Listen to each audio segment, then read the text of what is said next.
اعوذ باللہ من الشیطان اللعین الرجیم بسم اللہ الرحمن الرحیم وافوض امری الی اللہ ان اللہ بصیر بالعباد قال اللہ تبارک و تعالی فی کتابہ المجید قد افلح من زکاہا وقد خاب من دساہا۔ تزکیہ نفس اور اپنے باطن کو پاکیزہ کرنے کے جو رستے بیان کیے گئے ہیں، ان رستوں میں ایک انتہائی اہم رستہ زبان ہے، زبان کو پاکیزہ رکھنا۔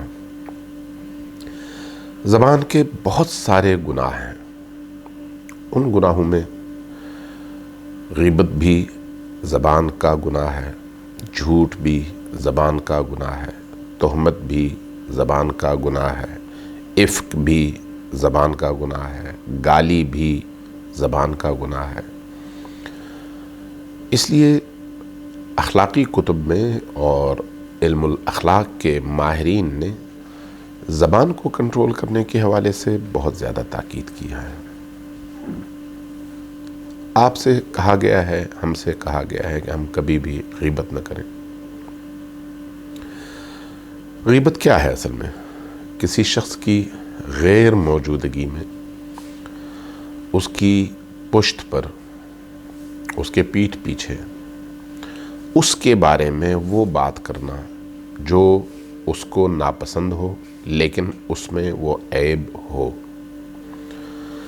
اگر مجھ میں کوئی خرابی ہے، میرے پیٹھ پیچھے کوئی شخص آ کر بات کرتا ہے، میرے سامنے اگر وہ بات کی جائے تو مجھے اگر برا لگتا ہے تو یہ غیبت ہے۔ اور غیبت جہد العاجز بھی کہلایا، یعنی کمزور لوگوں کی بھڑاس۔ اور غیبت کے حوالے سے اور بھی بہت ساری روایات ہمارے سامنے موجود ہیں۔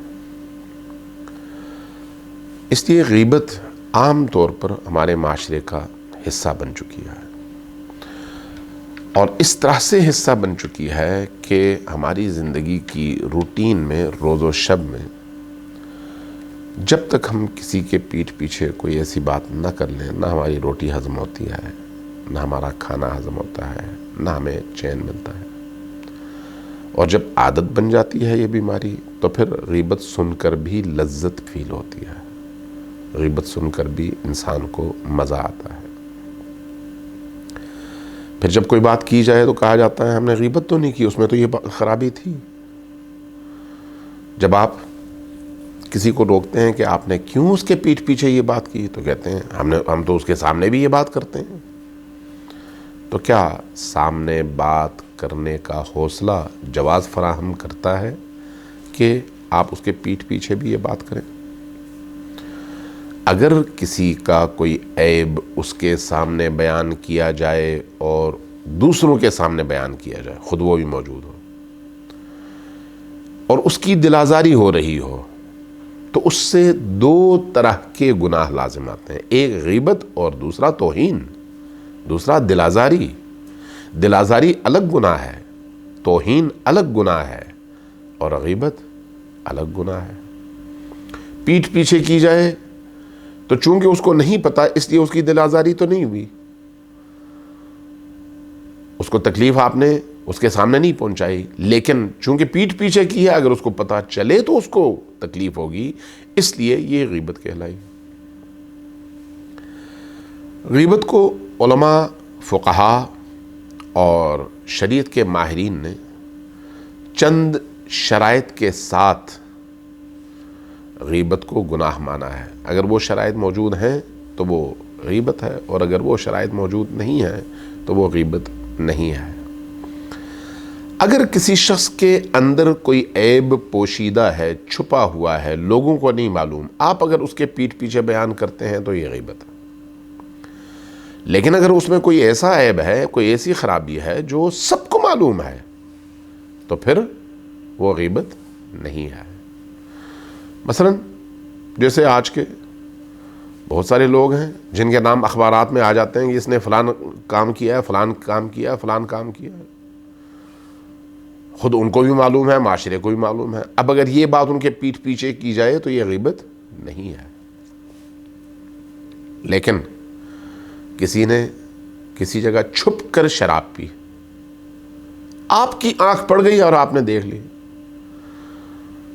وہ اس عمل کو چھپانا چاہتا ہے. اب اگر آپ نے واضح کر دی، بیان کر دیا، دوسروں کے سامنے بیان کیا، تو یہ غیبت ہے اور یہ گناہ ہے. اس لیے جو چیز کسی میں پوشیدہ ہوگی اس کو بیان کرنا غیبت کہلائے گی.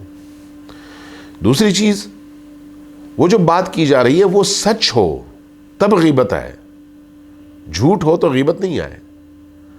اگر واقعی یہ برائی اس شخص کے اندر موجود ہے اور ہم نے بیان کر دی تو یہ غیبت ہے. اب اگر اس شخص کے اندر موجود نہیں ہے تو اس کے پھر دو گناہ ہیں. ایک یہ کہ آپ نے توہین کی ہے اس کی، دوسرا یہ کہ آپ نے الزام لگایا، تہمت لگایا ہے. دو گناہ ہیں، اور تہمت کا گناہ غیبت سے بھی زیادہ ہے. تیسری شرط، یہ جو غیبت ہے تب غیبت ہے جب اس غیبت کے نتیجے میں اس شخص کو کوئی فائدہ نہ ہوتا ہو.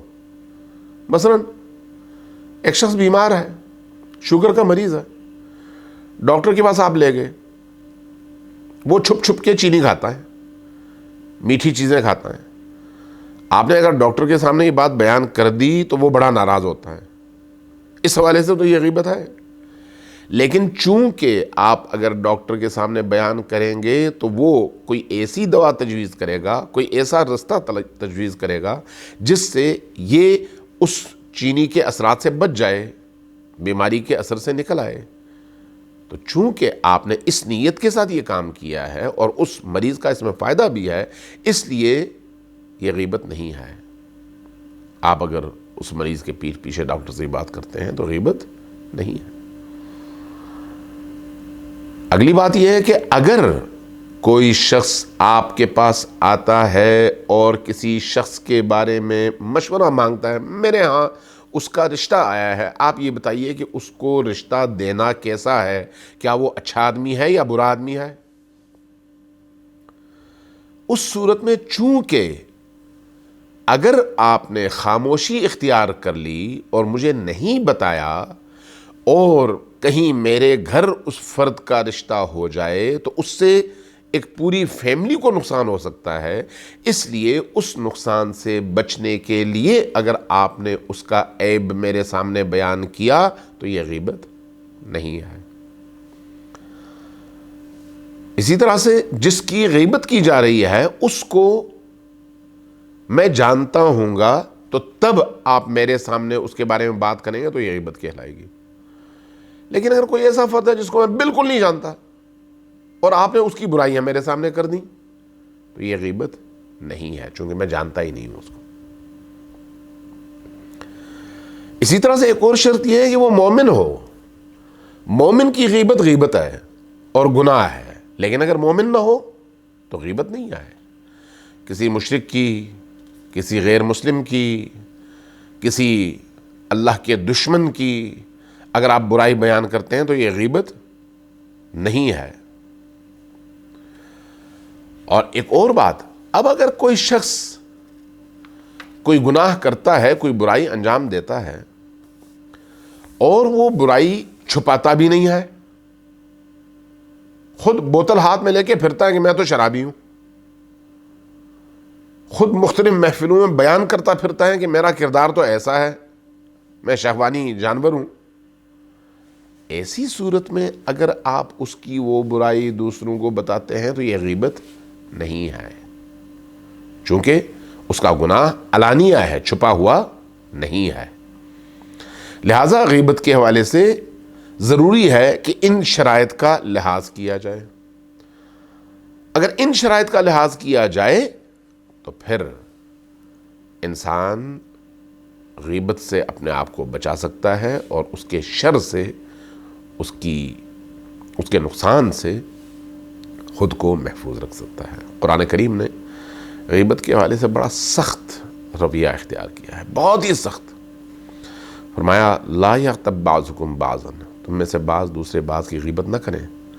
ایحب احدکم، کیا تم میں سے کسی کو پسند ہے ان یأکل لحم اخیہ میتا، کیا تمہیں پسند ہے کہ تم اپنے کسی مومن بھائی کا گوشت کھاؤ؟ فَكَرِهْتُمُوهُ، اگر ایسا ہو جائے تو تمہیں بہت ناگوار گزرے گا کہ تم اپنے کسی مومن بھائی کے مردہ جسم کا گوشت کھاؤ، نہیں کھاؤ گے۔ تو جس طرح سے مردہ بھائی کے جسم کا گوشت کھانا کراہت کا باعث ہے، تکلیف کا باعث ہے، اسی طرح سے غیبت کرنا بھی تکلیف کا باعث ہے۔ اس لیے غیبت کے اس گناہ سے خود کو بچانا انتہائی ضروری ہے، انتہائی ضروری ہے، انتہائی ضروری ہے۔ غیبت کا یہ گناہ انسان کے سارے اعمال کو تباہ کر دیتا ہے۔ ایک غیبت انسان کی بہت بڑی نیکی کو غیبت کرنے والے کے اکاؤنٹ میں شفٹ کر دیتی ہے۔ ایک غیبت، یہ ہمارے پاس ایک کتاب ہے، ابھی چھپی ہے، قیامت کے 3 منٹ یا قیامت میں 3 منٹ، کبھی توفیق ملے تو اس کو پڑھیے گا۔ اس کتاب کے مصنف نے اپنا واقعہ بیان کیا ہے کہ غیبت کے نتیجے میں اس کے ساتھ اس عالم میں جس کو ہم برزخ کہتے ہیں کس طرح کا سلوک کیا گیا۔